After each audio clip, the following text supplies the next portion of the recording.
Hi అండి, నేను మీ విజయాని. Welcome back to నేస్తం పిలిచే వంటలు. ఎలా ఉన్నారండి? నేను బాగున్నాను. మీరు కూడా బాగుండాలని మనస్ఫూర్తిగా కోరుకుంటున్నాను. ఈరోజు రెసిపీ చికెన్ కుర్మా చేస్తున్నాను. చూసేద్దాం రండి. ముందుగా ప్యాన్ పెట్టుకొని ఆయిల్ వేసి కట్ చేసి పెట్టుకున్న ఉల్లిపాయలు, పచ్చిమిర్చి వేయాలి. ఈ చికెన్ ఉడికేలోపు మన ఆడవాళ్లకు ఉపయోగపడే ఆరోగ్య విషయాలు చెప్తానండి. మనం రోజు ఎన్నో పనులు చేస్తుంటాం, పిల్లల్ని కూడా చూసుకుంటాం, భర్తకు కావాల్సిన పనులు చేస్తుంటాం. ఇవన్నీ చేస్తూ కూడా మన ఆరోగ్యం గురించి మనం శ్రద్ధ తీసుకోవాలండి. చాలా మంది టైంకి తినరు, టైంకి ఎన్నో పనులు చేసి అలసిపోతుంటారు. ఇవన్నీ తెలియకని కాదండి, చెప్పాలనిపించింది చెప్పాను. తప్పుగా అనుకోకండి. ఇప్పుడు ఏదైతే ఉల్లిపాయలు ఉడికించుకున్నామో అందులోకి 1 టేబుల్ స్పూన్ పసుపు వేసుకోవాలి. తర్వాత 2 టేబుల్ స్పూన్ ఉప్పు వేసుకోవాలి.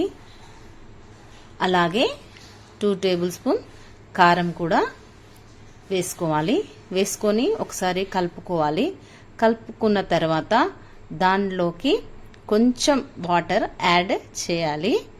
యాడ్ చేసిన తర్వాత ఆ నూనె ఉడికేంత వరకు, నూనె పైకి తేలే వరకు మనం 2 మినిట్స్ 3 మినిట్స్ వెయిట్ చేయాలి. వెయిట్ చేసిన తర్వాత మనం కడిగి పెట్టుకున్న చికెన్ని అందులోకి వేసేయాలి. వేసిన తర్వాత 10-15 మినిట్స్ ఉడికేంత వరకు వెయిట్ చేయాలి.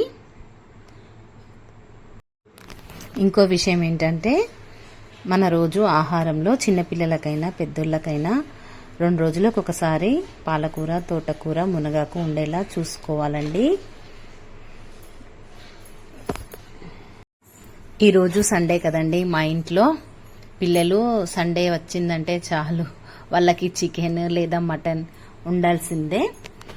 ఇప్పుడు ఉడికించుకున్న చికెన్లోకి మనం పెరుగు, 1 కప్పు పెరుగును యాడ్ చేయాలి. అదేవిధంగా 2 టేబుల్ స్పూన్ అల్లం కూడా వేసుకోవాలి. వేసుకున్న తర్వాత చికెన్ని 10 మినిట్స్ వరకు మగ్గనివ్వండి. నేను కొత్తగా యూట్యూబ్ ఛానల్ స్టార్ట్ చేశాను.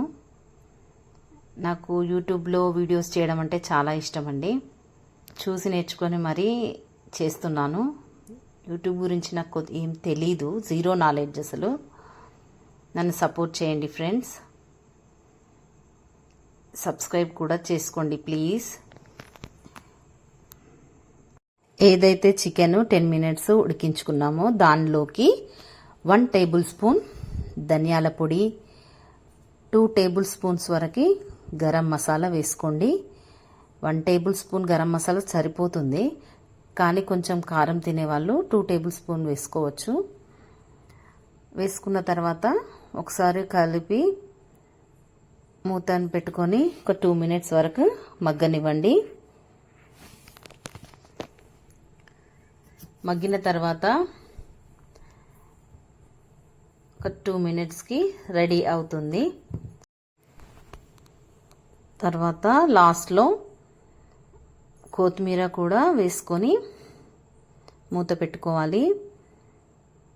ఆలోపు నేను పెరుగు పచ్చడిలోకి పచ్చిమిర్చి, క్యారెట్, ఉల్లిపాయలు కట్ చేసుకొని పక్కన పెట్టుకుంటున్నాను. పెరుగులోకి ఇవన్నీ యాడ్ చేసి ఏవైతే కట్ చేసుకున్న మిరపకాయలు, క్యారెట్, ఉల్లిపాయలు ఇవన్నీ పెరుగులోకి మంచిగా కలుపుకోవాలి. కలుపుకొని తగినంత సాల్ట్ కూడా వేసుకోవాలి. అంతేనండి, పెరుగు పచ్చడి రెడీ అయింది. మనం కావాలంటే క్యారెట్ పీసెస్ కూడా కట్ చేసి పక్కన పెట్టుకుంటే అన్నంలో తింటే చాలా బాగుంటుంది. ఈజీగా డైజెషన్ కూడా అవుతుంది. అంతేనండి, ఎంతో సింపుల్గా చికెన్ కుర్మా రెడీ అయింది. ఈ వీడియో మీకు నచ్చినట్లయితే లైక్ చేయండి, షేర్ చేయండి, అలాగే సబ్స్క్రైబ్ కూడా చేసుకోండి. Thank you for watching friends.